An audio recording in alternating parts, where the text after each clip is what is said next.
Intel City, a platform where you can learn, teach, research, and repeat. C++ में अगर user एक number inter करता है और आपके प्रोग्राम को ये बताना पड़ता है कि वो जो नंबर इंटर किया हुआ है वो आर्मस्ट्रॉन्ग नंबर है या नहीं है, तो ये हमने आज की वीडियो में देखना है।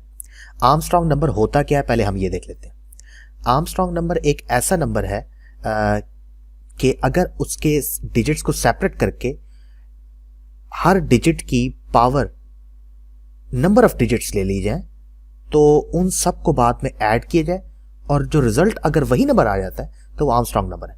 लाइक इसकी अगर एग्जांपल दे दें तो ज़्यादा बेहतर होगा कि अगर एक नंबर 153 है तो इसके टोटल नंबर ऑफ डिजिट्स हैं 3।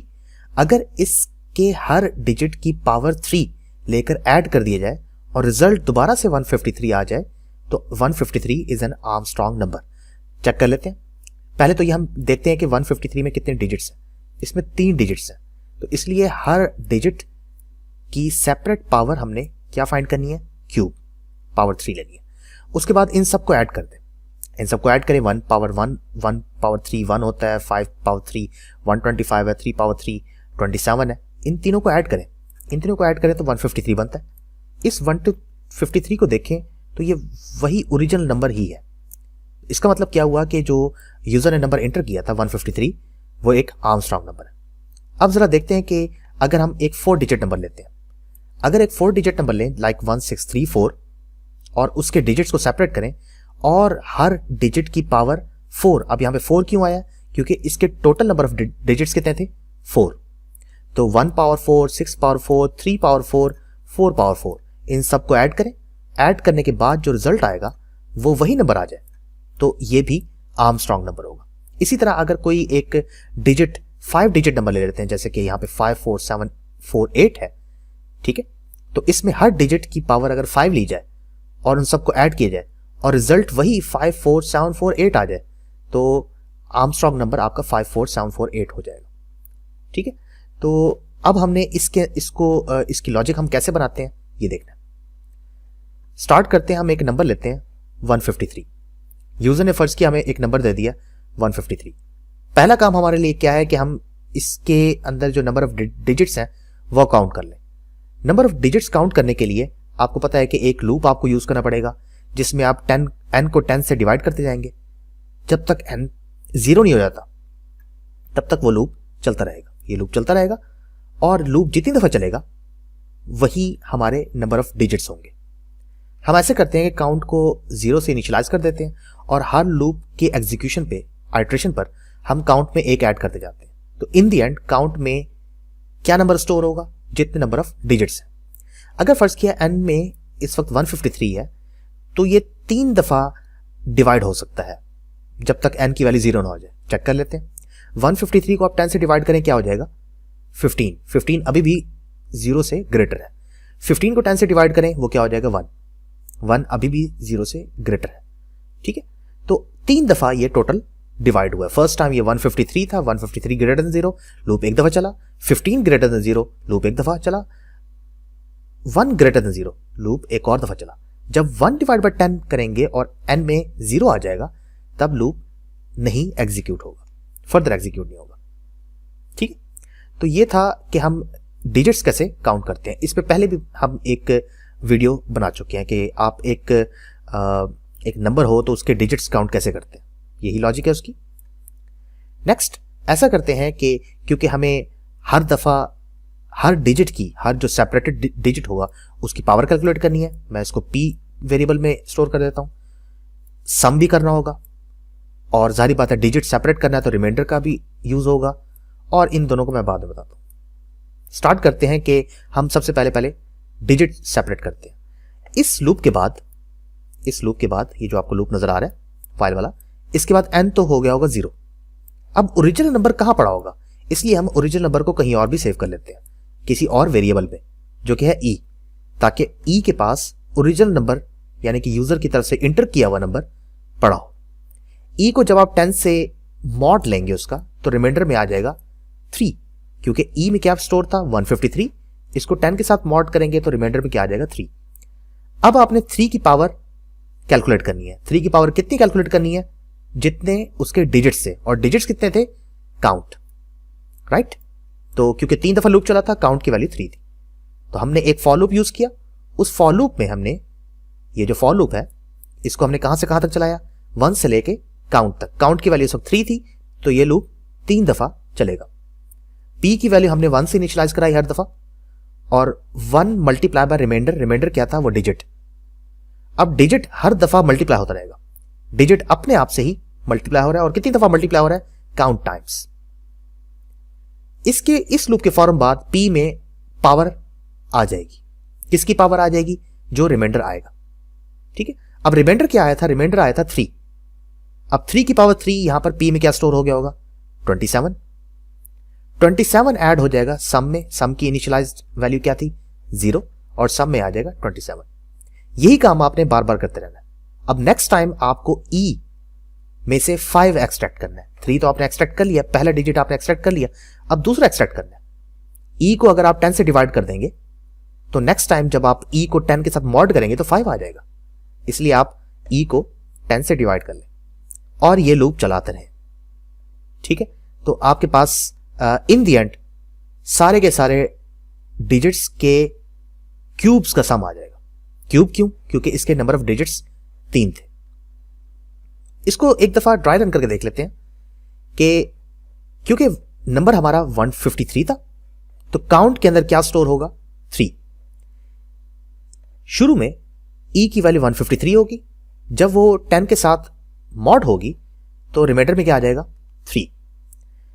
रिमाइंडर में 3 आने की वजह से इस लूप, ये जो आपको लूप नजर आ रहा है वाला, इस लूप से गुजरने के बाद पी की वैल्यू क्या हो जाएगी, 27, क्योंकि 3 पावर 3 क्या आ जाती है, 27। सम में आ गया 27। नेक्स्ट टाइम ई जब 10 से डिवाइड होगा, 10 से डिवाइड होने के बाद ई हो जाएगा 15। 15 को अगर आप मॉड 10 से करेंगे तो वो आ जाएगा 5, रिमाइंडर उसका 5 आ जाएगा। 5 की पावर 3 जब आप कैलकुलेट करेंगे इस लूप से, ये जो आपको लूप नजर आ रहा है, उससे हो जाएगी 125।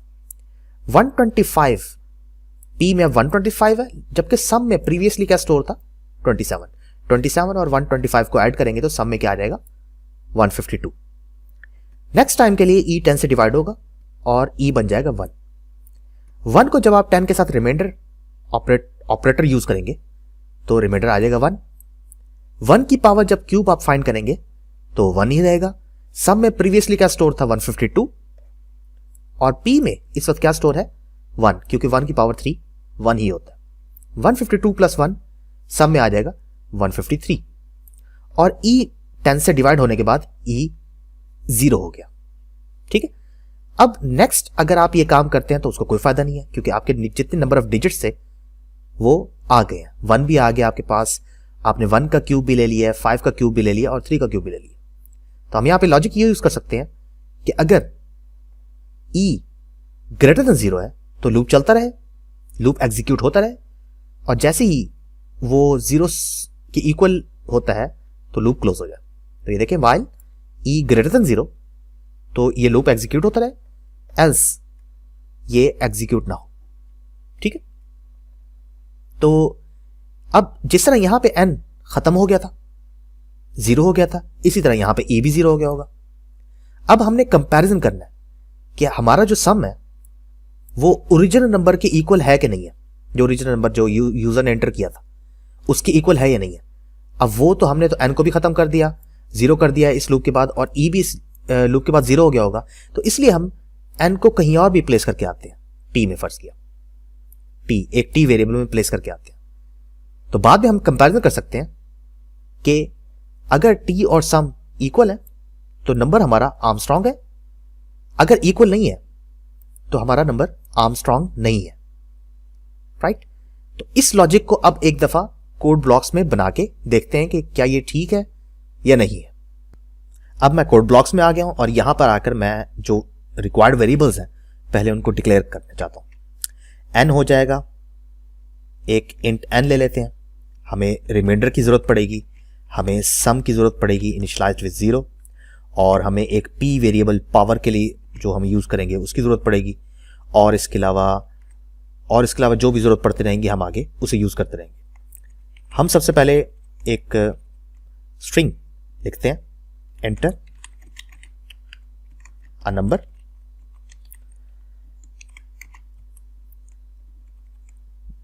यूजर जैसे ही इस कोड को एग्जीक्यूट करेगा तो वहां पे लिखा हुआ आना चाहिए एंटर अ नंबर, ताकि यूजर वहां पे नंबर एंटर करे और वो डायरेक्टली जो भी नंबर एंटर करेगा वो एन में स्टोर हो गया, राइट। इसके फौरन बाद हम एक लूप यूज करते हैं ताकि पता चलाया जाए कि एन में कितने डिजिट्स हैं।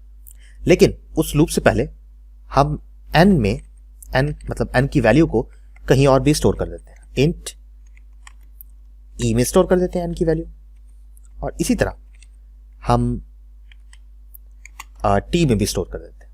ठीक है, ये क्यों करते हैं, दो जगह क्यों की थी है हमने अभी जब हम लॉजिक बना रहे थे उस वक्त देखा था। हम एक वाइल लूप यूज करते हैं।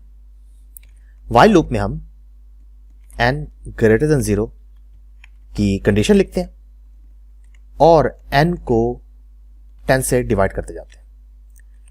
जब तक वो 0 ना जाए तब तक वाइल लूप एग्जीक्यूट होता रहे। अब यहां पर वाइल लूप कितनी दफा चला उसके लिए भी एक वेरिएबल ले लेते हैं, काउंट इक्वल टू 0, और यहां पे मैं जाके मेंशन करता हूं काउंट इक्वल टू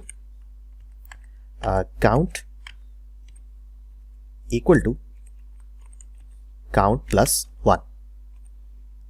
ठीक है, इस लूप के फौरन बाद काउंट के पास आपके जो यूजर ने नंबर एंटर किया उसके नंबर ऑफ डिजिट्स की इंफॉर्मेशन होगी। इस लूप के फौरन बाद आप एक और वाइल लूप यूज कर सकते हैं जिसमें आप सम कैलकुलेट करेंगे। हर डिजिट के पावर अगर नंबर ऑफ डिजिट्स ली जाए तो उन सबको ऐड करने के बाद जो रिजल्ट आएगा सम में स्टोर होगा, वो आप कैलकुलेट कर सकते हैं। तो उसके लिए आपने क्या करना है, सबसे पहले आपने रिमाइंडर फाइंड करना है डिजिट सेपरेट करने के लिए। REM के नाम से मैं उसको लिखता हूं। ई को आप mod 10 से करें क्योंकि आपका इस वक्त जो नंबर है वो ई है, एन तो खत्म हो चुका है, एन तो 0 हो चुका होगा इससे पहले इस लूप में। तो ई को आपने 10 से मॉड किया।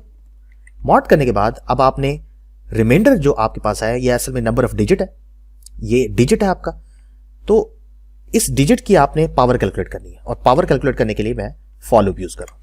Int I equal to 1, I less than equal to count, क्योंकि आपने कितनी पावर कैलकुलेट करनी है उसकी number of digit times power calculate करनी है।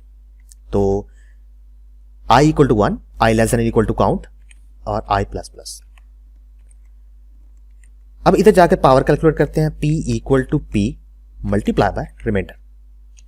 ठीक है, मेक श्योर कि आप हर दफा पावर कैलकुलेट करने से पहले P को इनिशियलाइज्ड 1 से करें। ठीक है, क्योंकि यहां पे मल्टीप्लिकेशन का फैक्टर आ रहा है। अगर आप ये नहीं करेंगे तो प्रीवियस डिजिट की पावर अगले डिजिट की पावर में एरर क्रिएट कर देगी। अब ये फॉर लूप हमने यूज कर लिया जिसमें हमने पावर कैलकुलेट कर लिया और पावर P में स्टोर है।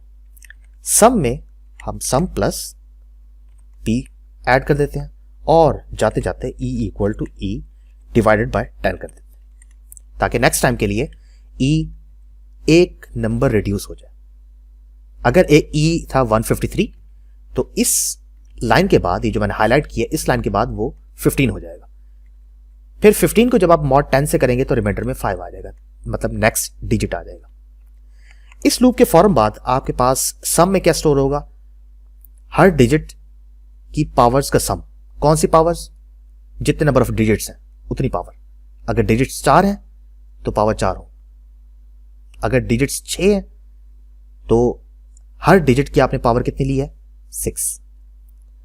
इसके फौरन बाद आप इफ एल्स यूज कर सकते हैं स्टेटमेंट, जिसमें आप कहेंगे कि क्योंकि अब इस लूप में ई भी खत्म हो चुका है, इससे प्रीवियस लूप में एन भी 0 हो चुका है। अब आपके पास जो आपने एन को एक और जगह भी स्टोर करवाया था जो कि टी था हमारा, इधर भी स्टोर करवाया था, अब आप उस टी को यूज कर सकते हैं। If T equals to some तो आपने डिसीजन क्या लेना है, आपने लिखना है यहां पे सी आउट आर्मस्ट्रॉन्ग नंबर एंडल, और इसी तरह इसका एल्स वर्जन जब आप लिखेंगे तो उसमें आप लिखेंगे कि ये आर्मस्ट्रॉन्ग नंबर नहीं है।